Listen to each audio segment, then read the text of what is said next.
So the company that I have researched throughout the semester is Nordstrom, so JWN.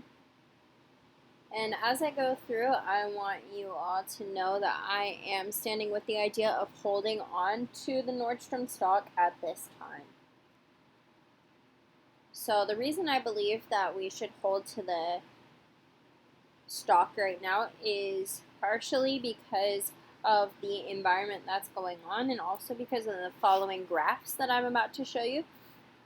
So as you'll be able to see here with the profit margin for the past 5 years, as you can see in 2015, the net margin, the operating margin, and the gross margin were significantly higher than they are today.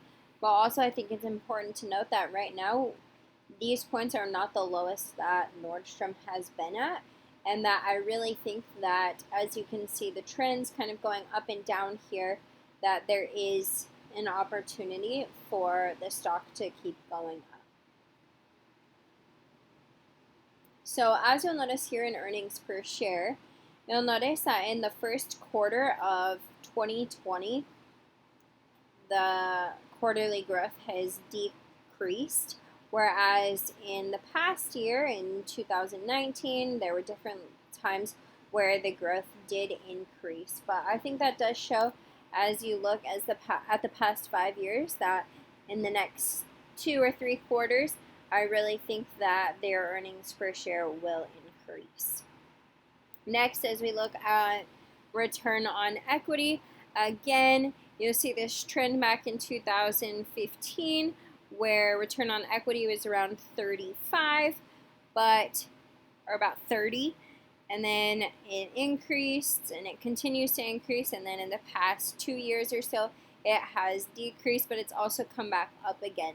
So I do believe that even though we're down here in the first quarter of 2020, I do believe that in the next few quarters return on equity will increase as well.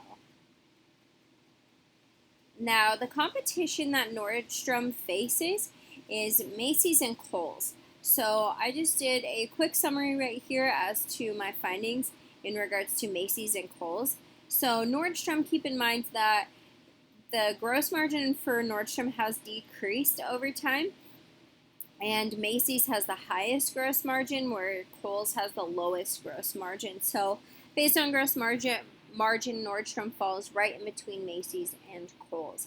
But I think why Nordstrom does stand out amongst its competition is because the earnings per share did grow in 2019 when at Macy's and Kohl's there was not really any growth in regards to EPS. So I do think that shows that Nordstrom really does have a strong company, that they will be able to pay back shareholders, and that people will be really pleased with the Nordstrom stock in the future. So my conclusion is that the biggest thing with Nordstrom, why it might not be doing so well right now, is due to the environment. So you'll notice with Macy's and with Kohl's as well, numbers in general right now have decreased due to the coronavirus, due to environmental changes. So that is something to really note, that even though the environment is changing the performance of Nordstrom at this time, we do notice that throughout time Nordstrom has proven to us that they are a growing company, that they're able to pick up from when things go wrong, and that they're very strong.